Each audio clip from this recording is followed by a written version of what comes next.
Welcome back student, कैसे हैं आप सभी। एक बार पुनः स्वागत है आप सभी का इस नए वीडियो लेक्चर सीरीज में, और जिसमें हम देख रहे हैं आपके क्लास 10th के सीजी बोर्ड में जो पिछले वर्षों में जो क्वेश्चन पूछे गए हैं उनका सोल्यूशन देख रहे हैं स्टूडेंट। आइए इस वीडियो लेक्चर में हम आगे बढ़ते हुए मोस्ट आईएमपी क्वेश्चंस को देखने वाले हैं स्टूडेंट। जी हाँ, जो कि आपके एग्जाम में निर्णायक सिद्ध होते हैं, मतलब कि 5 मार्क्स और 6 मार्क के क्वेश्चन के। पिछले वीडियो लेक्चर की बात की जाए तो फर्स्ट वीडियो लेक्चर में हमने 1 to 10 मतलब कि 3 मार्क्स तक के जो क्वेश्चन है उसको देखा, फिर हमने 4 मार्क्स के क्वेश्चन को देखा लास्ट वीडियो लेक्चर में। अब बारी है 5 एंड 6 की, और एक ऐसे क्वेश्चन की बात बताऊंगा स्टूडेंट, जैसे कि हमें पता है कोई चीज आउटडेटेड हो जाता है, वैसे ही क्वेश्चन भी आउटडेटेड हो गया है। पैटर्न को आप जब देखेंगे कि जो कभी भी 6 मार्क्स के लिए पूछा जाता था, आजकल उनका हाल ऐसा है स्टूडेंट कि वो 3 मार्क्स के हो गए हैं। आखिर वो कौन सा क्वेश्चन है, आइए बढ़ते हैं आगे और देखते हैं। और आपके जिन आप मन का कि था PYQs के सोल्यूशन हमर को दिखाऊं कि तैसे मुंह देखी, ठीक है।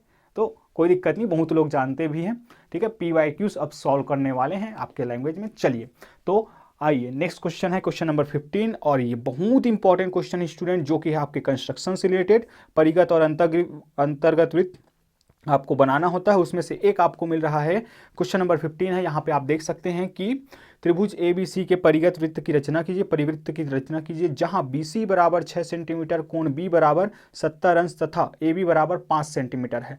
चलिए सबसे पहली बात तो ये बचपना वाला रफ डायग्राम आप जरूर बना लीजिए स्टूडेंट। बचपना नहीं कह सकते इसको, बहुत जरूरी चीज क्या है, रफ डायग्राम आप जरूर बना लीजिए। एक छोटा सा अगर मैं रफ डायग्राम बना लूँ, चलिए सपोज करते हैं मैंने ये रफ डायग्राम बना लिया कि कैसा बनने वाला हमारा ट्रायंगल।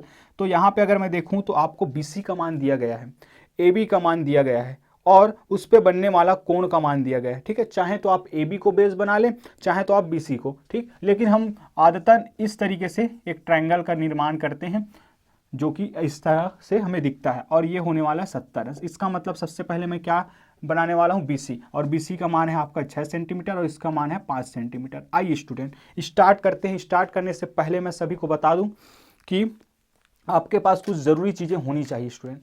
क्या है ज़रूरी चीज़ें, ये है आपका स्केल, रूलर, ठीक है। ये है आपका प्रोटेक्टर, क्या चांदा, चांद है ये, चांद जैसे दिखता तो नहीं है लेकिन है, मान लेते हैं, ठीक है। और सबसे महत्वपूर्ण चीज जिसके बिना आप बना ही नहीं सकते, क्या है ये, प्रकार। जिन लहमन काय के थन डिवाइडर बचपन लिख आपो मन अगर कहा तो बिल्कुल कमेंट में बताना ना भूलिएगा आप लोग कि आप लोग क्या कहते हैं इसको, क्या प्रोटेक्टर कहते हैं आप, सॉरी क्या कंपास कहते हैं या राउंडर कहते हैं, या बचपन में सबकी आदत रहता है डिवाइडर कहने का, डिवाइडर, तो डिवाइडर से काम हो जाता है तो हम डिवाइडर भी यूज़ कर सकते हैं, क्योंकि मुझे आपको एक्सप्लेन करना है स्टूडेंट, बट आप इसका सही नेम यूज़ ज़रूर करिए, ठीक है। आइए सबसे पहले देखिए, ये जो है वो पूरा काम कंस्ट्रक्ट करना है आपको, कंस्ट्रक्ट मतलब रचना करना है। तो सर्वप्रथम देखिए, साथ ही साथ मैं बोलता जाऊंगा, वो आपके रचना के पद का काम करेगा। जैसे कि BC बनाना है तो सर्वप्रथम स्केल की सहायता से हम क्या BC बराबर 6 सेंटीमीटर की एक रेखाखंड खींचें। तो खींच लेते हैं मेरे प्यारे साथियों। सर्वप्रथम एक 6 सेंटीमीटर की रेखाखंड हमने ये खींच लिया, बिल्कुल बहुत बढ़िया। मान लीजिए, माना क्या यही है, ये इसका नाम क्या हो गया, BC हो गया, ठीक। फिर अब क्या करना है आपको, अब कुछ नहीं, अब आपको फैलाना है अपने प्रकार को, ठीक। अब अपने प्रकार को फैलाना है, और ये गया। चलिए प्रकार को फैलाकर आपको क्या करना है कि आर्क कट करना है। कितना आर्क कट करना है कि AB, अब आपको पता है कि A कहाँ होने वाला है, यहाँ कहीं होने वाला है ऊपर में, लेकिन A से B का रास्ता आपको पता है 5 सेंटीमीटर है। तो प्रकार को ऐसे फैला लेना है स्केल पे, बिल्कुल कितना, इस तरीके से मेरे प्यारे साथियों आप देख सकते हैं, ठीक है। इस तरीके से आपको क्या करना है, आपको 5 सेंटीमीटर का चाप काटना है, ठीक है। थोड़ा सा और यहाँ पे ज़रूरत है, इस तरीके से ऐसे ले लेना है आपको, और 5 सेंटीमीटर का चाप काटना है। इससे तो मैं काटूंगा नहीं, बस आपको बताना है मुझे, ठीक है। तो 5 सेंटीमीटर का जब चाप हम काटेंगे तो एक बार क्या, यहाँ से B को केंद्र मानकर 5 सेंटीमीटर का चाप ऊपर की ओर काटें। तो मान लीजिए कुछ इस तरीके से आपका कटा, ठीक है, इस तरीके से कटा, या सॉरी इससे पहले, हाँ हमारे पास तो एंगल है, तो सबसे पहले हम B पे बनने वाला एंगल बनाएंगे। थोड़ा सा यहाँ पे आप सुधार करिएगा, बिल्कुल बिल्कुल, ये थोड़ा मैं भूल रहा था इसके बारे में, ठीक है। सबसे पहले क्या बनाएंगे मेरे प्यारे साथियों, एंगल बनाएंगे, ताकि हमें यहाँ से जाने वाली रेखा क्या हो जाए, प्राप्त हो जाए।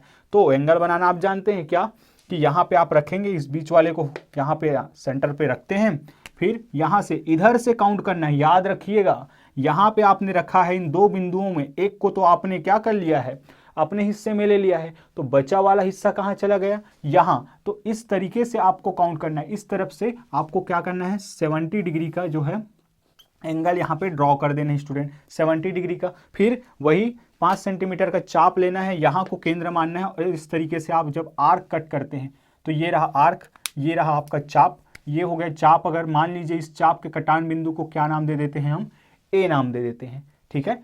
अब इस ए को हम क्या करने वाले हैं, इस सी से जब ज्वाइन करेंगे मेरे प्यारे साथियों, तो आपको एक त्रिभुज बनता नजर आएगा। ये है आपका प्रैक्टिस होगा, बहुत फास्ट आप करने वाले हैं, बहुत जल्दी ये बनता है, ठीक है।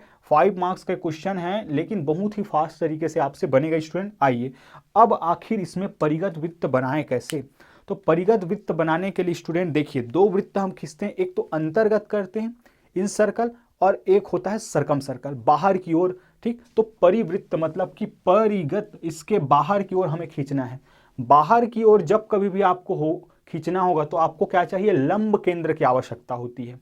लंब केंद्र की आवश्यकता होती है, तो हम इसको क्या खींचते हैं, क्या खींचते हैं, लंब केंद्र। लंब केंद्र कैसे आएगा, लंब डालना पड़ेगा, और लंब किसका डालेंगे हम, भुजाओं का। कोई मामूली लंब नहीं होगा मेरे प्यारे साथियों, लंब समद्विभाजक होगा। लंब समद्विभाजक कैसे खींचा जाता है, आइए देखते हैं। सबसे पहले कोई भी 2 भुजा का अगर खींच लें तो उसके लंब समद्विभाजक जिस बिंदु पर कट करेंगे वही हमारा सेंटर होगा सर्कल का। बस इतना ही काम करना है। तो एक बार क्या करना है, बी को केंद्र मानना है, और आधे से अधिक हम अंदाजा लगा सकते हैं, स्केल जरूरी नहीं, हम अंदाजा लगा सकते हैं कि बी को जब केंद्र मानेंगे तो यहां तक आधे से अधिक लेकर एक ऊपर चाप काटेंगे और एक नीचे चाप काटेंगे, एक ऊपर चाप कट करेंगे और एक नीचे चाप कट करेंगे। इस तरीके से आपको चाप मिल जाएगा, ठीक है। इस तरीके से आप चाप को काटेंगे। फिर सेम बदलना नहीं है, इस चाप को बदलना नहीं, ऐसे नहीं करना है आपको।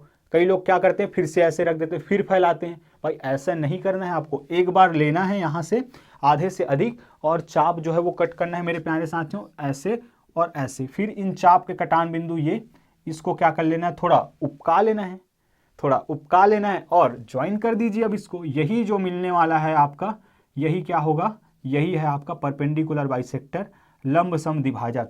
ये जिस बिंदु पर इसको काटता है तो यहाँ पे आपको मिलने वाला बिंदु कोई मामूली बिंदु नहीं होता है। क्या होता है ये मेरे प्यारे साथियों, ये मूल बिंदु, सॉरी मिड पॉइंट होता है, मध्य बिंदु होता है, अर्थात समद्विभाजक 2 बराबर भागों में बांटता है यहाँ से। खैर इसकी तो जरूरत नहीं है हमें, मान लेते हैं कि ये लंब समद्विभाजक का नाम क्या है, XY है। इसी तरीके से आप B को केंद्र मानेंगे, इस भुजा के लिए खींचेंगे, एक चाप इधर कट करते हैं और एक चाप इधर कट करते हैं। फिर A को केंद्र मानकर एक चाप इधर और एक चाप इधर कट करते हैं। दोनों चाप के कटान बिंदु को आपस में फिर से क्या कर लेंगे, आप उपका लेंगे, और उपकाने के बाद दोनों को मिला देंगे, ठीक है। मिला देते हैं, जल्दी से मिला देते हैं। रेड से कर रहे हैं, चलो रेड से ही कर लेते हैं, ठीक है। इस तरीके से जब आप मिलाते हैं तो ये जो कटान बिंदु आपको मिलेगा, यही आपका जो सेंटर होगा, सर्कल होगा, उसका सेंटर का काम करेगा, केंद्र का काम करेगा। दोनों चाप के कटान बिंदु को क्या नाम दे देंगे, O नाम दे देंगे। फिर चाहे तो आप किसी एक शीर्ष को मिला लीजिए, चाहे तो आप किसी एक शीर्ष को मिला दीजिए, अन्यथा कोई आवश्यकता नहीं है, आपका बन चुका है। अब क्या होगा कि OB बराबर OA बराबर OC की त्रिज्या लेकर हम जब वृत्त खींचेंगे मेरे प्यारे साथियों, तो जो वृत्त मिलेगा वो इन तीनों शीर्षों से होकर गुजरने वाला होगा। आप खींच के देखेंगे और ज़रूर कमेंट में बताएंगे कि आपका बना या नहीं बना है। एक ही बार में बन जाता है, बहुत अच्छा ये है, बहुत ही सरल से। तो क्या करेंगे आप यहाँ पे, अब क्या करने वाले हैं हम, जो ये जो प्रकार है इसके जो इस वाले भाग, नुकीला भाग है, उसको यहाँ रखने वाले हैं, और यहाँ से यहाँ तक, यहाँ को इसमें ही लेना है ना हमें त्रिज्या, तो इसमें क्या कर लेंगे, फैला लेंगे, और एक चक्कर इसको जब लगाएंगे तो जो मिलेगा हमें वो क्या मिलने वाला है, आपका सरकम सर्कल मिलने वाला है। तो इस तरीके से आप जब बनाएंगे मेरे प्यारे साथियों, तो आपको जो वृत्त मिलने वाला है वो आपका क्या होगा, इस तरीके से आपको सरकम सर्कल मिलने वाला है, ठीक है। ये रोटी जैसे दिख रहा है क्या, ठीक है। उम्मीद है आप लोगों को पसंद आ रहा होगा वीडियो लेक्चर, और समझ में भी आ रहा होगा। आइए एक बार जरा इसके रचना के पद पर हम बात कर लेते हैं। मैं पुनः आप सभी को बता दूं, रचना के पद लिखना बहुत ज़्यादा आवश्यक है। तो सर्वप्रथम आप लिखेंगे क्या, BC बराबर 6 सेंटीमीटर की एक सॉरी नहीं, हम तो वो सब नहीं लिखेंगे क्योंकि अब बचपन में नहीं है, हम शुरुआत स्टेज में नहीं है। हम डायरेक्ट लिखेंगे कि सर्वप्रथम एक त्रिभुज ABC की रचना की, जिसमें BC बराबर 6 सेंटीमीटर है, कोण B बराबर 70 अंश है, और AB बराबर क्या है आपका 5 सेंटीमीटर है, रचना हो गया। फिर दूसरा नंबर पे हम लिखेंगे स्टूडेंट कि भुजा BC और AB के लंब समद्विभाजक खींचे, जिनका नाम क्रमशः क्या है, XY और MN दे देते हैं, XY और MN दे देते हैं। ठीक, तीसरे नंबर पे हम लिखेंगे दोनों लंबार्धकों के, या लंबार्धक भी कहा जाता है इसको, लंबार्धकों के कटान बिंदु को O नाम दिए। ठीक है, फिर चौथा नंबर पे आपको लिखना है कि OA बराबर OB बराबर OC बराबर R सेंटीमीटर लिख सकते हैं, या R इकाई की त्रिज्या लेकर एक वृत्त खींचते हैं जो त्रिभुज ABC के तीनों शीर्ष से होकर गुजरती है। Paragraph change. अतः यही हमारा अभिष्ट परिवृत्त है। इस तरीके से आपका रचना जो है कंप्लीट हो जाता है स्टूडेंट, और आप 5 में 5 मार्क्स लेके आ सकते हैं। आइए बढ़ते हैं मेरे प्यारे साथियों और देखते हैं हमारे इसके बाद नेक्स्ट क्वेश्चन को। नेक्स्ट क्वेश्चन जिसके अथवा में दिया गया है वो भी काफी इंपॉर्टेंट है और बहुत ही आसानी से वो ड्रॉ हो जाता है। लेकिन स्टूडेंट नेक्स्ट क्वेश्चन को देखते हैं, इसके अथवा के सवाल को, जो कि बहुत ज्यादा आसान है और बहुत ही इंपॉर्टेंट भी है। यहाँ पे कहा जा रहा है कि एक PQR की रचना कीजिए, त्रिभुज PQR की रचना कीजिए, साथ ही एक और त्रिभुज की रचना कीजिए ABC की, जिसमें AB जो है वो PQ का क्या हो, 2/3 हो। असली खेल यहीं पे है मेरे प्यारे साथियों, इस बात को समझना कि आखिर ये दिया क्या है। तो मैं आपको याद दिला दूं, आपके चैप्टर नंबर 11 का क्या कहना है कि अगर मैं थोड़ा सा इसको, क्या मैं ऐसे लिख सकता हूं प्यारे साथियों, क्या मैं ऐसे लिख सकता हूं इस तरीके से अगर मैं, तो आप कहेंगे सर कौनो दिक्कत नहीं है, पक्षांतर भर तो करे है, कहीं थोड़ी नहीं है। बिल्कुल, तो पक्षांतर बस करने से ये क्या है स्टूडेंट, AB/PQ, यही तो है असली क्या, कि किन्हीं भी दो आकृतियों का, जो भुजाओं का या संगत भुजाओं का जो अनुपात होता है वो क्या होता है, स्केल गुणक होता है स्टूडेंट। क्या होता है स्केल गुणक, तो बातों को थोड़ा समझिए। अगर PQ का मान कितना है, 3 सेंटीमीटर, तो AB उसका क्या होगा, 2 सेंटीमीटर के बराबर होगा, 2 सेंटीमीटर होगा। अगर PQ का मान इसके आगे जाता है तो सेम रेशियो जो है वो कायम रहेगा, आपका रेशियो जो है वो क्या रहेगा, 2:3 का ही रहेगा। मतलब कि अब देखें, या दूसरे लैंग्वेज में थोड़ा बात करते हैं तो कैसे समझ सकते हैं कि ये जो टुकड़ा है तो टोटल कितना है, B को कितना टुकड़ा मिलता है, रोटी का 2 टुकड़ा मिलता है, और PQ को कितना, 3 टुकड़ा। टोटल टुकड़े कितने किए गए हैं, लेकिन रोटी के 5 टुकड़े किए गए हैं मेरे प्यारे साथियों, 5 टुकड़े। वैसे ही हम यहाँ पे करने वाले हैं रोटी के 5 टुकड़े करने वाले, लेकिन ओरिजिनल रोटी के नहीं। मतलब कि हम एक ऑर्डिनरी लाइन ड्रॉ करेंगे, उसका 5 टुकड़ा करेंगे, तो ये PQ भी 5 टुकड़े के बराबर आता जाएगा, जितना कि हमें AB चाहिए। जैसे कि आप एक बात याद रखिएगा, जब आप PQR बनाए तो आप मेजर करके बना ले। कैसे बनाना है त्रिभुज, अभी अभी हमने देखा है कि कंस्ट्रक्ट करना है, आपको डायरेक्ट नहीं खींचना है। ठीक है, प्रयास यही होना चाहिए कि कंस्ट्रक्ट करना है। तो आप ले सकते हैं, इसको 7 सेंटीमीटर ले सकते हैं, या इसको 8 ले सकते हैं, इसको 5 ले लीजिए, 5 सेंटीमीटर ही ले लीजिए, ताकि आपको आसान हो कि आप ऐसे ही कैलकुलेट कर लें कि AB कहाँ आएगा, 2 सेंटीमीटर पे आएगा, इस तरीके से। फिर इसको कोई और मेजरमेंट में ले लीजिए, इस तरीके से। आइए बढ़ते हैं, अब कैसे करना है। ठीक है, कहानी तो बहुत हो गई। अब देखिए, ये हो गया हमारा ओरिजिनल त्रिभुज। कहा क्या है, PQR की रचना कीजिए, साथ ही ABC की रचना करना है, जिसमें जो है वो AB जो है वो इसके इस PQ का क्या हो, 2/3 हो। मतलब कि वही कि टोटल कितना होने वाला है, टोटल जो होने वाला भाग 5 सेंटीमीटर होने वाला है, तो 3 भाग 3 सेंटीमीटर तक कितना रहेगा आपका, 3 भाग जो है इसके हिस्से में है, तो 2 भाग इसके हिस्से में है। तो आइए कैसे हमें करना है, अब इसको थोड़ा देख लेते हैं मेरे प्यारे साथियों। तो सबसे पहले आपको क्या करना है, Q को केंद्र मानकर आपको एक किरण खींचना है नीचे की ओर, एक किरण खींचना है नीचे की ओर। ठीक है, नीचे की ओर खींचना है, नीचे की ओर खींचना है। ठीक, Q को केंद्र मानकर एक किरण नीचे की ओर खींचे, और इस किरण में विशेष बात क्या होगी अब मैं आपको बताता हूं। मान लीजिए इसका नाम अगर BX है, तो ये जो है यहाँ पे न्यून कोण बनाना चाहिए स्टूडेंट। न्यून कोण आप जानते हैं 90 डिग्री से कम, 90 डिग्री से कम मतलब कि आप कितना भी ले सकते हैं, 90 डिग्री से कम होना चाहिए बस। ठीक है, ये न्यून कोण बनना चाहिए। अब कितना का मतलब ये भी नहीं कि बिल्कुल छोटा सा ले लिया, आपका काम ही नहीं हो पा रहा है। खैर आप समझदार हैं। तो चलिए अब क्या करना है, आपको 5 टुकड़े बनते हैं टोटल, 2 धन 3, 5 टुकड़े। तो आप क्या करने वाले हैं, इस QX जो अभी अभी आपने खींचा है, इस QX का क्या करने वाले हैं, 5 टुकड़े करने वाले हैं। कैसे टुकड़े करेंगे, ये रहा प्रकार, इच्छा अनुसार त्रिज्या लेकर, इच्छा अनुसार त्रिज्या लेकर Q को केंद्र मानकर किरण QX पर 5 चाप काटने हैं आपको। कैसे काटेंगे आप? इस तरीके से 1 2 3 4 5, ठीक है, इस तरीके से आपको काटने हैं। मान लीजिए कि पहला चाप, फिर इसको केंद्र मानेंगे, दूसरा चाप फिर इसको केंद्र मानेंगे, तीसरा चाप फिर इसको केंद्र मानेंगे, चौथा और फिर इसको केंद्र मान के ये 5वां चाप, ठीक है। नाम दे देते हैं, ये हो जाएगा Q1, ये हो जाएगा Q2, ये हो जाएगा Q3, ये हो जाएगा Q4 और ये हो जाएगा Q5। ये हो गया। अब नेक्स्ट देखिए, अब क्या करना है, इस लास्ट वाले और इस वाले लास्ट, इसके लास्ट क्या है, ये R है, और इसका लास्ट क्या है, Q5। इसको हम कर देंगे ज्वाइन, इसको हम करने वाले हैं ज्वाइन। ये देखिए नीचे भी अब ये त्रिभुज जैसे बनने गया है। बस अब क्या है, अब तो आप आधा 50% काम हो चुका है मेरे प्यारे साथियों।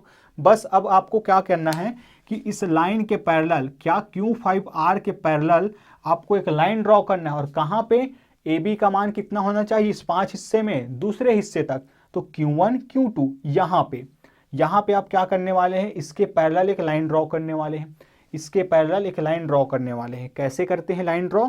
तो सबसे पहले फिर से आप प्रकार को देखिए, सबसे ज्यादा यूज इसी का है। इसका यूज अगर आप नहीं सीखेंगे तो आपके लिए मुश्किल हो जाता है, ठीक है। इसी बात के बारे में मैं लगातार प्रयास रहता है स्टूडेंट आपको सरल से सरल शब्दों में समझाने का कि आपको ये प्रकार उठाना है, ठीक है। फिर से क्यू को केंद्र मानना है और एक चाप काट देना है, बदले बिना फिर से क्यू पे जाना है, फिर एक चाप काट देना है, ठीक है। यहाँ पे अब बदलाव कब होगा उसको मैं बताऊंगा, ठीक है। यहाँ पे तो एक चाप इस तरीके से काट दिए, फिर क्यू को केंद्र माने, फिर इस तरीके से काट दिए, कोई समस्या नहीं। अब बदलाव हो चुका है। अब जो भी काम होगा फिर से इसी ही होगा। यहां से यहां तक ये जो कोण बना है मेरे प्यारे साथियों, आप चांदा से नहीं बनाने वाले इसको, आप क्या कर रहे हैं, कंस्ट्रक्ट करें, इसको आप मेजर करेंगे। उम्मीद है आपको दिख पा रहा होगा। इस तरीके से आप मेजर करेंगे। इस तरीके से जब आप मेजर करेंगे, ये जो आया है सेम, ये देखिए ये वाला जो है वो कहाँ पे आ रहा है मेरा, इस वाले लाइन पे। सेम उठा के मुझे यहाँ लाना है और यहाँ पे कट कर देना है। तो इस तरीके से जब मैं कट करूंगा तो ये जो पॉइंट मिला और ये जो पॉइंट मिला, इसको जब ज्वाइन करूंगा मैं, तो इसके पैरेलल मुझे एक लाइन प्राप्त होगी। इसके पैरेलल एक लाइन प्राप्त होगी। आपने शुरुआती जो एक्सरसाइज में इस तरीके से पैरेलल लाइंस ड्रॉ करना सीखा होगा कि कुल मिला के हम काम क्या कर रहे हैं, ये जो एंगल बन रहा है उसी को हम यहाँ पे ड्रॉ करने का प्रयास कर रहे हैं किसी और लाइन के साथ। हम जानते हैं कि अगर कॉन्सेप्ट मैं बता देता हूं क्योंकि ये जरूरी है, अगर दो पैरेलल लाइंस है, एक तिर्यक रेखा है, तो यहां बनने वाला कोण और यहां बनने वाला कोण क्या होता है, इक्वल होता है। क्यों? क्योंकि ये संगत कोण है। अब स्थिति बस इतना है कि ये वाला लाइन आपको नहीं दिया गया है। किसी तरीके से मैं अगर ये एंगल बना दूं और किसके साथ, किसी लाइन के साथ बना दूं, तो ये दोनों लाइन पैरेलल नहीं होगा, बिल्कुल होगा। तो वही काम बस हम करने वाले स्टूडेंट। तो इसके पैरेलल हम क्या करने वाले, यहाँ से एक लाइन ड्रॉ कर देते हैं, ठीक है। मुझे आर्क में थोड़ा सा दिक्कत हो सकता है, तो इस तरीके से ये आपका आर्क, ठीक है। ये दोनों आपका हो गया, ठीक। जिस बिंदु पर ये एक दूसरे को काट रहे हैं, क्यों, क्यू आर, और ये जो हमने लाइन खींचा है वो क्या कहलाएगा, सी कहलाएगा। क्योंकि यही क्या होने वाला है, आपका जो होने वाला है ये उसी BC का आधार बन चुका है, ABC का आधार बन चुका है त्रिभुज का। चलिए अब फिर से वही काम, यहाँ पे बनने वाले एंगल को अब यहाँ पे आप ड्रॉ करेंगे। क्यों? क्योंकि आपको इसके पैरेलल चाहिए, इसके पैरेलल, तभी तो ये त्रिभुज बनेगा मेरे प्यारे साथियों। तो फिर से आप उठाएंगे प्रकार और एक आर्क यहाँ पे कट करेंगे, फिर से यहाँ पे एक आर्क इस तरीके से कट करेंगे, इस तरीके से कट कर दिए। फिर इस वाले क्या करेंगे, इस वाले कोण को आप मेजर करेंगे, इस एंगल को, और यहाँ पर आकर इस चाप में काट देंगे। यहाँ से उठाएंगे, जस्ट यहाँ पे लाएंगे और इस तरीके से आप कट कर देंगे। अब ये जो बिंदु मिला और ये जो, आप जब इसको ज्वाइन करके आगे बढ़ाते हैं तो आपको एक त्रिभुज जो मिलेगा वही आपका अभिष्ट त्रिभुज होगा। इस कटान बिंदु को हम ए नाम दे देते हैं। तो ABC आपका क्या हो जाएगा, अभिष्ट त्रिभुज होगा, जिसको आप चाहते थे कि इस PQ के क्या हुए, 2/3 के बराबर आए। मेरे प्यारे साथियों, ये जो है ये पूरा रचना हमने कर लिया है। पूरा जितने बातों को मैंने बीच बीच में रिपीट किया है, एंगल बनाना, पैरेलल लाइंस बनाना, उसी को आप रचना के पद पे लिखेंगे। चलिए इस तरीके से हमने इसको कंस्ट्रक्ट कर लिया है। आइए बढ़ते हैं आगे और देखते हैं हमारे मोस्ट IMP क्वेश्चंस के आगे के सीरीज में जो है आपके बैंकिंग एवं कराधान से आने वाले प्रश्न को।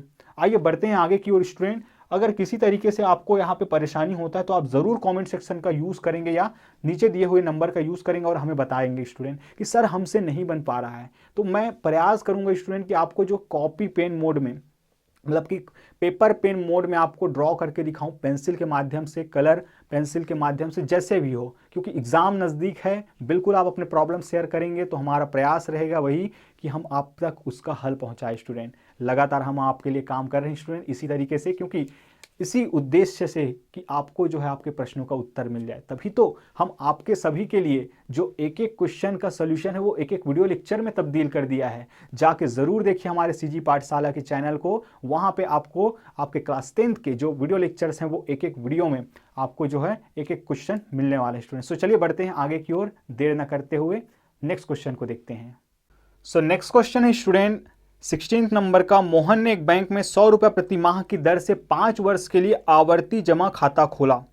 यदि बैंक ब्याज की दर 6% देता है, मतलब हो, तो 5 वर्ष पश्चात उसे कितनी धनराशि प्राप्त होगी। बहुत ही आसान ये क्वेश्चन है, आप लोगों से बहुत ही इजी तरीके से बनने वाला है, लेकिन उससे पहले आपको कुछ टर्म्स को जानना जरूरी स्टूडेंट। अगर आपसे परेशानी होता है तो मुझे उम्मीद है कि इस वीडियो लेक्चर के बाद या इस सोल्यूशन के बाद आपको यहाँ पे कोई भी समस्या नहीं होगा, क्योंकि यहाँ पे चीज़ों को समझिए। सबसे पहले ये जो दिया है प्रति माह, यहाँ के लिए किसका काम करेगा, या पी का काम करेगा। पी मतलब कि कितना दिया है आपका, जिसको हम कहेंगे मासिक जमा राशि। मासिक जमा राशि है आपका 100 रुपया, 100 रुपया है स्टूडेंट पी का मान। फिर आपका टाइम दिया गया है और आपका आर दिया गया है 6% वार्षिक। क्या 6% वार्षिक आपका दिया गया है, जो ब्याज दर है वो। फिर टाइम जो है वो कितना दे दिया गया, या एन से हम शो करते हैं, एन हम लगा देते हैं, ये दिया गया है 5 वर्ष। ठीक, ये 5 वर्ष दे दिया गया है। अब चूंकि यह आवर्ती जमा खाता है, इसलिए आवर्ती मतलब कि पुराना वीडियो में मैं बता रहे हूँ कि का होते यहाँ आवर्ती और सावधि में। सावधि में हमन का करथन कि एक बार में पैसा लेके के बैंक वाला दे देथन कि ले रख भैया, और ओकर कुछ शर्त थे या टर्म्स थे बैंक के कि 3 साल तक कम से कम कराना ही है। ठीक है, मतलब कि बढ़िया ब्याज चाहिए तो, वरना कोई जरूरी नहीं है 2 साल में भी निकाल लो तो कुछ कट ही होकर पेनाल्टी वगैरह, तो वो चीज़ ठीक। लेकिन आवर्ती में क्या हुई कि हर महीना जमा हुई, हर महीना जमा हुई, तो हर महीना जमा हुई तो हर महीना के सवाल है, तो हर महीना के सवाल है तो मोर प्यारे साथियों वर्ष में थोड़ी ना बात करबो। ठीक है, तो एमा का करथन हम महीना भी निकाल लेथन। तो आओ देखथन कैसन करना है। तो एमा का करना है कि सबसे पहली आप मल्ला का कर लेना है कि एला कन्वर्ट कर लेना है महीना में। तो क्या करेंगे मेरे प्यारे साथियों, 5 से इसको मल्टीप्लाई कर देंगे, किसके साथ, 12 को। तो ये आ जाएगा 16 मंथ या 60 माह, सॉरी 16 नहीं 60 माह। ठीक है, 60 माह आपका आ गया, क्योंकि हर महीने ले जाके जमा किया जा रहा है। अब आप लिखेंगे यहाँ कि क्या आवर्ती जमा खाता में ब्याज की गणना निम्न सूत्र से किया जाता है। या आवर्ती जमा खाता में ब्याज बराबर आई बराबर अगर मैं ले लूं, या ब्याज बराबर, चलिए ब्याज बराबर मैं ले लूं तो क्या होता है, पी गुना आर बटे 100 गुणित एन, एन धन 1 बटे 24। ठीक है, कोनो कोनो मनेला 1/12 फिर एक 2 लिखते, मैं तो एक हम गुना कर देता हूँ, कोई समस्या नहीं है। ठीक है, काबर हमारा समझ में आ जाती है। ठीक, तो ये अब मान ला पुट कर देना है बस, और क्या करना है, बड़ा इजी है। ब्याज ब्याज बराबर पी 100 इंटू आर, आर का वैल्यू है 6 डिवाइडेड बाई 100 इंटू एन का मान है मेरे प्यारे साथियों 60 इंटू 60 + 1 डिवाइडेड बाई 24। जो कटता है काट देंगे जैसे कि ये, फिर यहाँ पे भी ये कट जाएगा 12 के टेबल से, ये 2 टाइम्स कट जाएगा, और ये कितना टाइम 5 टाइम्स, फिर ये 2 1 जा 2 3 जा कट गया। ठीक, फिर यहाँ से ये कितना आ जाएगा, ये आ जाएगा आपका 3 5 15 इंटू ये आ जाएगा 61। तो यहाँ से क्या होगा कि 15 और 61 का हम मल्टीप्लाई जब करेंगे तो आपको जो मिलेगा वो क्या मिलेगा, आपका ब्याज मिलेगा। ये ब्याज चल रहा है, आप ध्यान रखिएगा, ब्याज चल रहा है। तो 15 एकम 15, 15 का 5 हासिल गया 1, 15 छक्के 90, 90 और 1 90 और 1 91, तो ये हो गया 915 रुपये। 915 रुपये जो है वो आपका क्या आता है, ब्याज निकल के आता है। फिर आगे इनका क्या कहना है, आगे इनका कहना है कि 5 वर्ष राशि, हाँ बस इतना ही, 5 वर्ष पश्चात कितनी धनराशि प्राप्त होगी। तो आप लिखेंगे यहाँ पे अतः 5 वर्ष पश्चात, अतः 5 वर्ष पश्चात प्राप्त धनराशि बराबर, पहली बात तो ये बैंक वाला कितना दी, क्या ब्याजेल भर थोड़ी ना धराई भाई, हाँ ब्याज भला थोड़ी ना दी, वो तो काबर तो जमा करे तहु राशि दी और ब्याज लता को दी। तो ब्याज लता हम निकाल चुके हैं, लेकिन जमा राशि हमन नहीं जाना था। तो कैसे करबो, एक महीना में 100 रुपये जमा करते हैं, 60 माह तक जमा करे हैं तो 60 ले गुणा कर दे मोर प्यारे साथियों। तो क्या करना है यहाँ पे 60 या 100 गुणित 60 और धन ब्याज, ये जब हम करेंगे तो जो प्राप्त राशि होगी प्राप्त होगी वही हमारा क्या होगा, ये हमारा आंसर होगा। तो यहाँ से ये हो जाएगा क्या 6000 प्लस यहाँ पे 915, तो ये हो जाएगा 6915 रुपीज़, ये आपका आंसर हो जाएगा। 5 वर्ष पश्चात जो धनराशि वो इतना, देखिए इतना छोटू सा बना है ये, ठीक है, 1 पेज का है और 5 मार्क्स का आपका आता है। किसी को नहीं छोड़ना है, कहीं पे भी कोई डाउट हो तो पूछ लेना, ये रट्टा मार लो, ये समझ लो कैसे भी, क्योंकि आपको एग्जाम निकालना है। समझने का टाइम अब गया, मतलब कि अब आपको रीड नहीं करना, आपको रिवीजन का टाइम है, कहने का मतलब है। रटने का मतलब ये भी नहीं कि आप बिल्कुल रटे, रटना वो होता है अच्छे से आपको समझते हुए काम करना है कि पी क्या है, आर क्या, पता चला आपको पी ही नहीं पता है, कैसे आप निकाल रहे हैं, आपको एन का वैल्यू ही नहीं पता है, आप निकाल नहीं पा रहे हैं, 5 रख के आप सॉल्व कर दे रहे हैं, तो ये नहीं होता रटना। कई रटना ऐसे ही होता है, ठीक है। तो आपको ऐसा काम नहीं करना है, समझते हुए काम करना है। और चलिए आगे बढ़ते हैं और इसके अथवा के क्वेश्चन को कर लेते हैं। अथवा का क्या क्वेश्चन है, ये भी बहुत ही अच्छा क्वेश्चन है मेरे प्यारे साथियों। तो ये हो सकता है कि ये उस पर आधारित होगा, सावधि पे, बिल्कुल, क्योंकि सावधि और आवर्ती दोनों दोस्त बनते हैं, ठीक। तो आवर्ती जमा खाता होने के बाद सावधि में 40,000 रुपये जमा किया जाता है, ठीक, 1 वर्ष के लिए। 10% वार्षिक ब्याज की दर, यदि ब्याज की गणना 6 माही होती है तो परिपक्वता के पश्चात राम को कितना धनराशि मिलेगा। बिल्कुल ईजी है, मैं यहाँ 16 लगा देता हूँ, यहाँ पे अथवा लगा देता हूँ, ये 16 का अथवा हो जाएगा। तो पी का मान आपको दे दिया है कितना, 40,000 रुपये। पी का मान आपको दे दिया है 40,000 रुपये। फिर आर का मान कितना दे दिया है आपका, 10% वार्षिक। आर का मान कितना दे दिया है, 10% वार्षिक। फिर एन का मान देते हैं कितना, एन का मान है मेरे प्यारे साथियों 1 वर्ष। एन का मान 1 वर्ष है। अब ट्विस्ट कहाँ आता है, अगर आप ये नहीं जानते कि ब्याज की गणना, ठीक है, ब्याज की गणना किस प्रकार होता है, frequency of calculation of interest, ये बड़ा इंपॉर्टेंट है। क्या होता है फ्रीक्वेंसी, कि कितने बार करेगा वो। तो जाहिर सी बात है 6 माही ब्याज की गणना है, 6 माही ब्याज की गणना है। आप लिखेंगे यहाँ पे कि चूंकि ब्याज की गणना 6 माही की जाती है या ब्याज 6 माही संयोजित हो जाती है, इसलिए हम क्या करते हैं, आर को क्या कर देते हैं, डबल कर देते हैं, सॉरी डिवाइड कर देते हैं। तो 5% क्या हो जाएगा, 6 माही लगेगा। ये 5% 6 माही। सर ये कैसे, 2 से ही क्यों। तो देखिए मेरे प्यारे साथियों, 1 वर्ष में कितने 6 माह, जनवरी फरवरी मार्च अप्रैल मई जून जुलाई, 7 हो गए क्या, जनवरी फरवरी मार्च अप्रैल मई जून, ठीक है, मई जून हो गया, तो ये 6 मंथ। फिर जुलाई अगस्त सितंबर अक्टूबर नवंबर एंड दिसंबर, ठीक है, ये कितने हैं 6 मंथ। तो कितने बार हुआ जी, 2 ही बार तो 6 माही बनता है ना, तो इसीलिए 2 से डिवाइड कर दे। इसी तरीके से एन क्या हो जाएगा, 1 जो है मल्टीप्लाई होता है तो 2, ठीक है, 2 क्या आ जाएगा आपका, 6 माह आ जाएगा, 2 6 माह है, ठीक है, ठीक। अब आप जानते हैं क्या निकालना है आपको, टोटल अमाउंट। और बड़ा ही प्यारा सबका फेवरेट राजा दुलारा, आजा भैया, सूत्र हमारा कौन सा होगा, पी। ये क्या कहलाता है, कोई बता सकता है क्या, कमेंट में जरूर बताइएगा। ए को क्या कहते हैं, पी तो हो गया अपना मूलधन, ठीक है, पी हो गया मूलधन 1 + r divided by 100 whole power n लगा देते हैं। अब ए आपको निकालना है, पी का मान है आपका 40,000, पी का मान है 40,000, ये हो जाएगा 1 + r, r का मान है कितना 5% 6 माही और होल पावर 2, ठीक।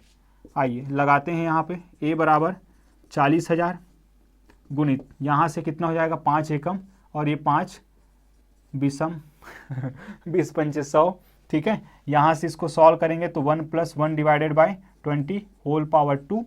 आगे और सॉल्व करते हैं तो a = 40,000 गुणित ये हो जाएगा आपका 21/20, चूँकि ये 2 बार है इसीलिए मैं डायरेक्ट कर लेता हूँ 21/2, ठीक है, 21/20 जो कटता है काट देते हैं, 1 शून्य से 1 शून्य कट जाएगा। और कोई कटेगा क्या, 2 एकम, फिर 2 दूनी 200 आ गया, फिर 2 एकम, फिर ये 100 आ गया। बस इतना ही तो करना था, ठीक है। क्या करना था, अब इन दोनों का गुणा इसके साथ कर देना है। तो 21 के साथ गुणा करेंगे अर्थात 21 का वर्ग। तो ये तो जम्मो झल्ला याद हुई, नहीं याद हुई तो देख लो भाई, क्या है ये आते 100 गुणित 21 गुणित 21 अर्थात a बराबर 100 × 441।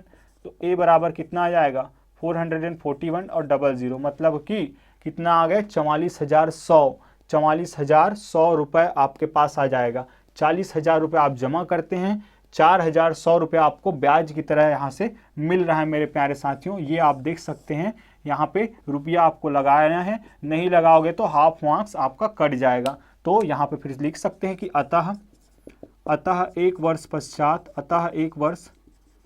पश्चात राम को 44,100 रुपये प्राप्त होगी। इस तरीके से ये क्वेश्चन करना है। देखिए ये भी बहुत ही इजी है, इजी ही हम बना लिए, बहुत ही इजीली ये क्वेश्चन जो है सॉल्व हो रहा है। लगभग 10 मिनट में हमने इसको कंप्लीट कर लिया है। आइए बढ़ते हैं आगे और देखते हैं हमारे नेक्स्ट क्वेश्चन को। अब नेक्स्ट क्वेश्चन क्या आने वाला है हमारा 17 और 18 6 मार्क के जो क्वेश्चन है, बहुत ही इजी से क्वेश्चन है स्टूडेंट। चलिए बढ़ते हैं आगे की ओर। ये आपका 17 नंबर का क्वेश्चन है, 6 मार्क का क्वेश्चन है। इसके इक्वल में आपको 2 cos थीटा लेके आना है, प्रूफ करने वाला ये क्वेश्चन है। कभी कभी इन क्वेश्चन को देखकर आपको लगेगा स्टूडेंट कि इतना इजी क्वेश्चन कैसे आया है। अगर आपने अच्छे से बनाए होंगे, आपने जो क्लास 9th है, सॉरी चैप्टर 9 है, उसको अगर अच्छे से किया होगा आपने, तो ये फीलिंग आपको आ सकता है। लेकिन आप ज़रूर याद रखिएगा कि इतना आसान होने के साथ साथ यहाँ पे सबका मार्क्स जो है वो बटा होता है स्टूडेंट। तो यहाँ पे जो है हर काम के लिए आपको साइड में ऐसे बिल्कुल रीज़न देना है, तो सब जाके आपको पूरा मार्क्स मिलता है। ठीक है, तो आइए कैसे इसको लिखना है ताकि हमें फुल मार्क्स मिले, उस पर थोड़ा ध्यान देते हैं। ठीक है, तो यहाँ पे ये दिया गया, मैंने लेफ्ट हैंड साइड लिख लिया। उससे पहले पैटर्न क्या रहता है लिखने का, आप ऊपर में बिल्कुल आप तरीके से बताएंगे कि सिद्ध करना है कि, हमें सिद्ध करना है कि, ये पूरा लिखेंगे is equal to 2 cosec theta. फिर हमने लेफ्ट हैंड साइड लेने पर ये हम स्टार्ट करते हैं। अब बिल्कुल स्पष्ट है कि जब कभी भी, याद रखिएगा इस पूरे चैप्टर में मैंने पाया है कि जब कभी भी आपको इस तरीके का सिचुएशन मिलता है, आप एलसीएम लीजिए और बनाना स्टार्ट कर दीजिए। रास्ते बनते चले जाएंगे, आपके कॉन्सेप्ट क्लियर होना चाहिए, बस शर्त ये है। ठीक है, कुछ तो शर्त होगा जी। ठीक है, ऐसे तो नहीं कि बिल्कुल सरल दिखता रहेगा, है ना, क्योंकि अगर हमें चीज़ें नहीं पता होती तो सरल भी कठिन लगने लग जाता है। इसलिए आपको यहाँ सर्व समीकरण आपको पता होना चाहिए, जो व्युत्क्रम के सूत्र है वो आपको पता होना चाहिए, तो बिल्कुल इजीली बन जाएगा। आइए, नहीं पता तो यहाँ पे देख लीजिएगा क्या कि सबसे पहले आप सॉल्व करेंगे, इन दोनों का एलसीएम क्या आएगा। अब जिनको एलसीएम में होता है समस्या, उनके लिए मैं यही कहता हूँ, राम बाण है मेरे प्यारे सर भी, बिल्कुल राम बाणे तुमन कुछ मत करो मोर भाई मोर बहिनी, जो भी हो, ठीक, का करूँ, एला एकर साथ तिर्यक गुणा, एला एकर साथ तिर्यक गुणा, बस तिर्यक गुणा कर दो, हो गए, नहीं हो हैं, यही तो गलती करथन हम, एला एकर सन करें, एला एकर सन करें, और भाई एला कौन करिए कर सन, यही गलती हमला नहीं करना है। ए आपस में गुणा होते, ये आपस में और ये आपस में गुणा हुई। चलो बढ़थन आगे, कैसे कर रहा था, क्रॉस मल्टीप्लीकेशन, एलसीएम नहीं लेना हम, एलसीएम नहीं लेना, sine theta into sine theta क्या हो जाएगा, ये साइन स्क्वायर थीटा प्लस, ये देखिए 1 प्लस कॉस थीटा और 1 प्लस कॉस थीटा, दो एक जैसे चीज आपस में मल्टीप्लाई होते हैं तो क्या होते हैं, घातें जुड़ जाती है। तो यहाँ से क्या हो जाएगा, ये 1 प्लस कॉस थीटा का स्क्वायर डिवाइडेड बाय, मैंने कहा कि इसको इसके साथ, इसको इसके साथ, अब इसको भी आपस में कर दीजिए, तो 1 plus cos theta into sine theta, यहाँ तक का आपका बन गया होगा मेरे ख्याल से, बिल्कुल। अब इसके लिए आप जानते हो, ओपन करेंगे a प्लस बी का होल स्क्वायर, तो ये क्या हो जाएगा, साइन स्क्वायर थीटा प्लस ये हो जाएगा आपका 1 का स्क्वायर प्लस b का स्क्वायर अर्थात कॉस स्क्वायर थीटा, फिर 2ab अर्थात 2 इंटू 1 इंटू बी, तो कॉस थीटा डिवाइडेड बाय ये क्या हो जाएगा 1 plus cos theta into sine theta. ये कहानी आपने करना है। अब जो फॉर्मूला लगाया बिल्कुल आप यहाँ से बताएंगे कि चूंकि यहाँ पे मेरे पास बोर्ड में जगह नहीं है, आपके पास लाइन रहेगा बिल्कुल, तो यहाँ पे क्या करेंगे, a प्लस बी का whole square is equal to a square plus b square plus 2ab, इस तरीके से आप बताएंगे मेरे प्यारे साथियों। आइए बढ़ते हैं आगे। अब आप एक बात जानते होंगे कि साइन स्क्वायर थीटा और कॉस स्क्वायर थीटा दोनों मिलके क्या बनाते हैं, आपके 1 बनाते हैं, सर्वसमीका है ये। तो इसके जगह पे, इन दोनों के जगह पे मैं क्या लिख सकता हूँ, चलो एक बार थोड़ा लिख ही लेते हैं अच्छे से, sine square theta plus cos square theta plus 1 का square 1 plus 2 cos theta divided by ये क्या हो जाएगा 1 plus cos theta into sine theta. ये हो गया। इसका मतलब क्या लिख सकता हूँ मैं, इसको मैं लिख सकता हूँ, चलिए इक्वल टू, इसको मैं लिख सकता हूँ 1, नहीं यहाँ पे लिखते हैं, आप कंफ्यूज ना हो जाए, इसका जगह पे लिख सकता हूँ 1 plus 2 cos theta divided by 1 plus cos theta into sine theta. ये कहाँ से आया, ये आया ऐसे सर कि ये है आपके सर्वसमीका। पहला नंबर का सर्वसमीका यहाँ आप बताएंगे कि चूंकि sine square theta plus cos square theta बराबर क्या होता है आपका 1 होता है, ये हमने लिख लिया। फिर इन दोनों को एक और एक क्या हो जाएगा 2, और ये हो जाएगा 2 cos theta divided by 1 plus cos theta into sine theta, ये हो गया। यहाँ से अगर मैं देखूँ तो 2 को मैं कॉमन ले सकता हूँ मेरे प्यारे साथियों। 2 जब कॉमन हो जाएगा तो क्या हो जाएगा 2, 1 प्लस 1 बचेगा, ये 2 बाहर चले जाएगा, यहाँ से 2 बाहर चले जाएगा तो केवल कॉस थीटा बचेगा। आइए फिर नीचे में क्या बचेगा 1 प्लस कॉस थीटा और ये हो जाएगा साइन थीटा। अब आप देख सकते हैं ऊपर में भी 1 प्लस कॉस थीटा और ऊपर में कोई नहीं, एक ही पद है, आपस में ये क्या है गुणनखंड रूप में आ गए हैं, और ये तो है ही 1 plus cos theta 1 plus cos theta, आपस में क्या हो जाएंगे ये कट जाएंगे। तो ऊपर में केवल और केवल क्या बचा आपका ये अगर मैं देखूं तो ये आपका आता है 2 divided by sine theta, 2 divided by sine theta. थोड़ा सा तोड़ मरोड़ के उसको अगर मैं लिखूं तो 2 डिवाइडेड बाय साइन थीटा को मैं क्या लिख सकता हूं, लेफ्ट हैंड साइड इधर से चल रहा है 2 इंटू 1 बाई साइन थीटा मैं लिख सकता हूं। आप कहेंगे सर कोई दिक्कत नहीं है, लिख सकते हैं। क्यों? क्योंकि 2 को तो मल्टीप्लाई करेंगे तो अंश का अंश से होता है वही आएगा फिर, लेकिन ये जो है वो आपके लिए कमाल कर जाएगा, क्या कि left hand side is equal to 2 cosec theta. कैसे आ गया सर ये जादू?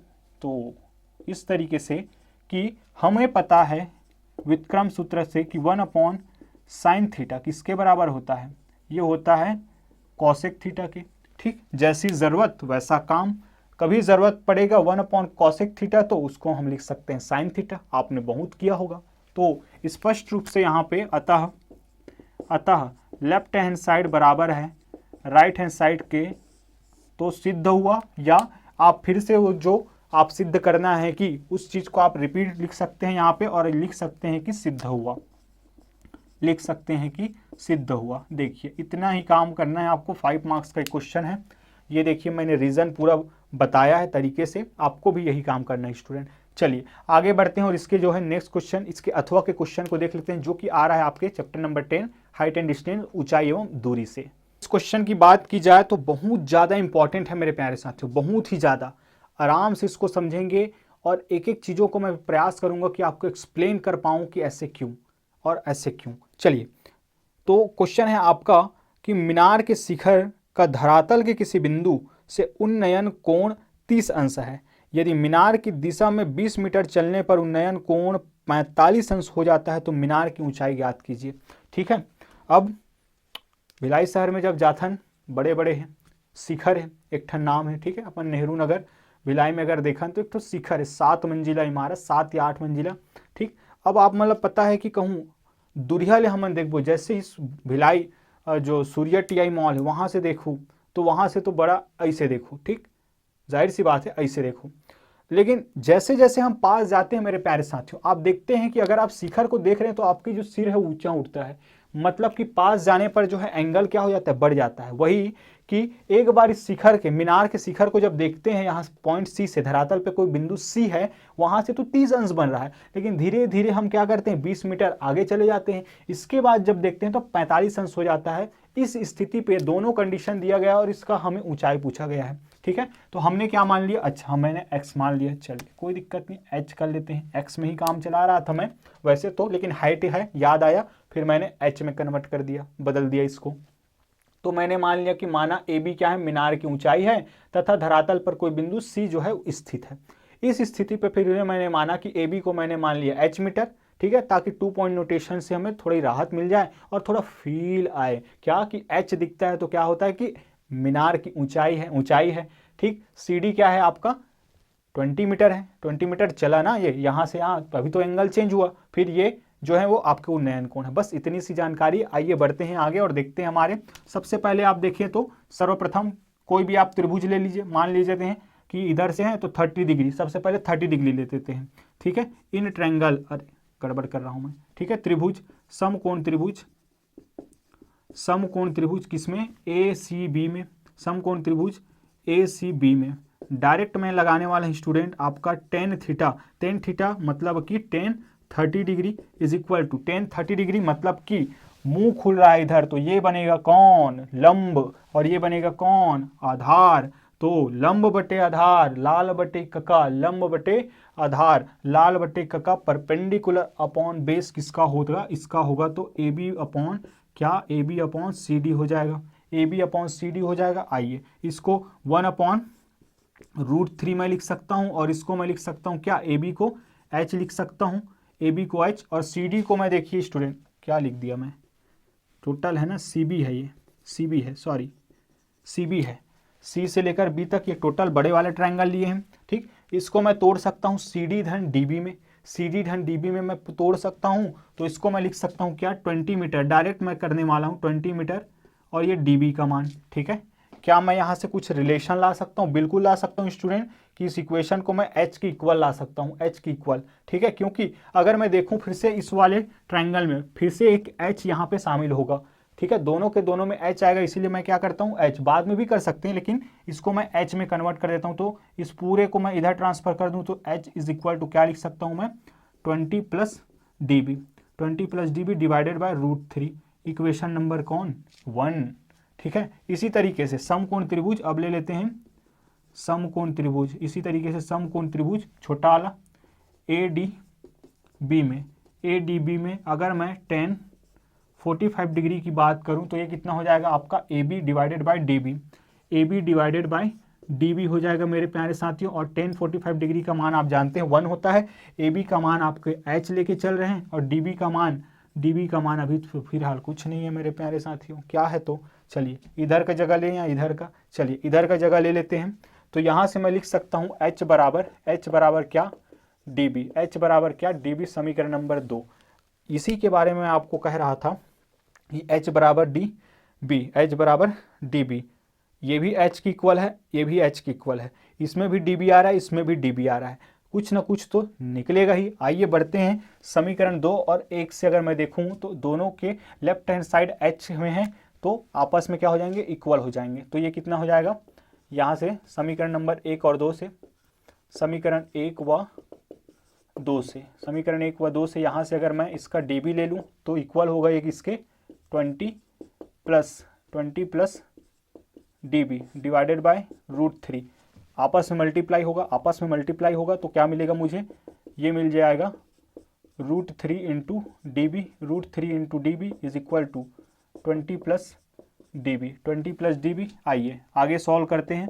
आगे जब सॉल्व करेंगे तो डी बी को डी बी के पास भेज देते हैं, डी बी को डी बी के पास अगर भेज देते हैं तो क्या मिल जाएगा मुझे, इधर से मिल जाएगा ये डी बी को अगर डी बी के पास भेज दें तो √3 d b minus d b इधर आएगा तो इज इक्वल टू 20, यहाँ से डी बी जो है वो कॉमन निकल जाएगा तो यहाँ से कितना बच जाएगा, ये √3 - 1 इज इक्वल टू 20, ये मिल गया। फिर 20 जब इधर जाएगा मेरे प्यारे साथियों तो क्या मिल जाएगा हमें, सॉरी √3 जब इधर जाएगा √3 - 1, क्यों, क्योंकि मुझे डी बी चाहिए, डी बी अगर निकल जाएगा तो डी बी ही किसके इक्वल हो जाएगा, ये आपके कहाँ था, ये वाला रिलेशन, ठीक है, डी बी ही एच की इक्वल है, मतलब कि हाइट की इक्वल है, तो डी बी ही तो हम निकाल रहे हैं ना, डी बी ही तो हम निकाल रहे हैं, मतलब कि हम इनडायरेक्टली एच ही निकाल रहे हैं।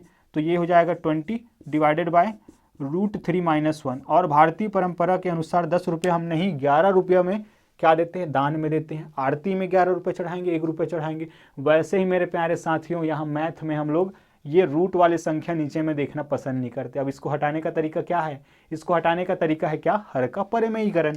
हर का परिमेयीकरण जब हम करेंगे, इसको आप लिख लेंगे हर का परिमेयीकरण डी बी, तो ये कितना हो जाएगा 20, फिर हो जाएगा √3 + 1 डिवाइडेड बाय √3 - 1 इंटू √3 + 1, ठीक है, दोनों ऊपर नीचे हम क्या करेंगे, √3 + 1 और √3 + 1 का मल्टीप्लाई कर देंगे, यहाँ से यहाँ माइनस है तो यहाँ प्लस का करेंगे, यहाँ प्लस रहता है तो यहाँ माइनस का कर देंगे, यही तो हर का परिमेयीकरण है। आपस में जब ये सॉल्व होगा तो a - b और a + b क्या देता है हमें, a - b और a + b हमें देगा a का स्क्वायर माइनस b का स्क्वायर, a का स्क्वायर मतलब √3 का स्क्वायर, तो रूट कट जाएगा 3, 1 का स्क्वायर तो 1 ही आ जाएगा, ये 1। इस तरीके से आपका db का मान कितना आ जाएगा, db का मान आएगा 20 √3 + 1 डिवाइडेड बाय 2, 3 - 2, इससे जब कटेगा तो ये आ जाएगा 10 √3 + 1, √3 + 1। और dB क्या है मेरे प्यारे साथियों, dB ही किसके इक्वल है, according to the equation number 2 dB ही किसके इक्वल है, ये h की इक्वल है। अतः हम लिखेंगे कि अतः मीनार की ऊंचाई, अतः मीनार की ऊंचाई ए बी बराबर एच बराबर क्या हम लिख सकते हैं 10 इंटू √3+1 मीटर। √3+1 मीटर कहाँ से? समीकरण 2 से। ये आपका आंसर हो जाएगा। मेरे ख्याल से आपको बहुत ही अच्छे से समझ में आ गया होगा स्टूडेंट। समझ में आया तो बिल्कुल कमेंट में बताना ना भूलिएगा कि सर आपके वीडियो लेक्चर से कुछ हेल्प मिल रहा है, ठीक है। और शेयर करना ना भूलिएगा स्टूडेंट, क्योंकि आपके लिए हम मेहनत कर रहे हैं। आप शेयर करते हैं, आप लाइक करते हैं, आप कमेंट करते हैं, तो काफ़ी अच्छा लगता है, मोटिवेशन हमें मिलती है लगातार इसी तरीके से आपके साथ बने रहने का। आइए देखते हैं हमारे लास्ट क्वेश्चन को। इस पूरे जो 2018 है सीजी बोर्ड आपके PYQ जिसको हम कहते हैं, उसके जो लास्ट क्वेश्चन है उसको बहुत ही ईजिली उसको भी सॉल्व करने वाले हैं। भाई स्टूडेंट 2018 के इस 18वें क्वेश्चन को देख लेते हैं। ये अंतिम प्रश्न है और इसी प्रश्न के बारे में बात कर रहा था कि कुछ चीज़ें जो हैं वो आउटडेटेड होती है। ऐसे ही ये जो क्वेश्चन है स्टूडेंट इस बारी जो 2023 में वो 3 मार्क्स के लिए पूछा गया। और देखिए एक टाइम था जब 5 साल पहले यही क्वेश्चन आपको किस मार्क्स में, किसमें पूछा गया आपको? इसको पूछा गया 2018 में 6 मार्क्स के लिए। कितना बड़ा अंतर है, इस लिहाज से आप तैयारी करिए बिल्कुल पैटर्न्स को ध्यान में रखते हुए। मतलब कि फिर से अगर ये पूछा गया है तो इस पैटर्न पे आप ध्यान रखिए स्टूडेंट, और 2023 में आप जरूर इसको सॉल्व करिए। 2023 के जो क्वेश्चन पेपर है उसको भी, क्योंकि इसके बाद तो हम जाने ही वाले हैं। 19 करेंगे, फिर 20 करेंगे, फिर 21 में तो हुआ नहीं था, फिर 19 हो गया, 20 हो गया, फिर 18 अभी तो कर ही रहे हैं, ठीक है। 23 भी करेंगे, 22 करेंगे, तो एक एक करके करेंगे और समझेंगे इस बात को। चलिए कैसे प्रूव करना है इसको। तो दिया है आपको A/B इक्वल है आपके C/D के। ये क्या है? समानुपात है। समानुपात मतलब सम अनुपात, दो तुल्य अनुपातों को क्या कहा जाता है? समानुपात कहा जाता है। तो दिया है, ठीक है, दिया है। हम डायरेक्ट मान लेते हैं कि माना की क्या हो जाएगा ये A/B, ठीक है। या ये डायरेक्ट हम कर सकते हैं A/B बराबर है C/D के, और सबके सब बराबर किसके? K के मान लेते हैं। तो यहाँ से आपको वैल्यू आ जाएगा A इज इक्वल टू क्या? B के, तथा C इज इक्वल टू क्या मेरे प्यारे साथियों? D के। देखिए A is equal to B के और C is equal to D के। बस अब क्या करना है आपको? वैल्यू पुट कर देना है। एक बार क्या लेना है कि लेफ्ट हैंड साइड लेने पर क्या जाएगा आपका A² plus C² divided by B² plus D²। चलिए मान रख देते हैं। A² का मान कितना है? BK है, तो ये हो जाएगा BK का स्क्वायर, और C का DK का स्क्वायर, ठीक है, DK का square divided by B² plus ये हो जाएगा आपका D², ठीक है। यहाँ से लेफ्ट हैंड साइड ये क्या हो जाएगा? B² K², इन दोनों का वर्ग, क्योंकि घातांक का नियम हम जानते हैं क्या, कि कोई भी A B का पूरे की घात है तो वो A के लिए भी उतना ही घात है और B के लिए भी उतना ही घात है। तो यहाँ से अगर हम देखें तो प्लस यहाँ भी वैसे D का स्क्वायर K का स्क्वायर डिवाइडेड बाय ये हो जाएगा B² प्लस D²। यहाँ से K², यहाँ से भी K², दोनों क्या हो जाएंगे? कॉमन निकल जाएंगे। तो यहाँ से जब कॉमन निकल जाएगा K² तो यहाँ दर बचेगा B² धन D² बटे B² धन D²। देख सकते हैं दोनों आपस में कैंसल हो जाएगा। तो इस तरीके से आपको क्या मिल गया? ये मिल गया स्टूडेंट K²। इक्वेशन नंबर 1 दे दीजिए। इसी तरीके से हमें क्या करना है? राइट हैंड साइड पे जो है वो वैल्यू रखना है।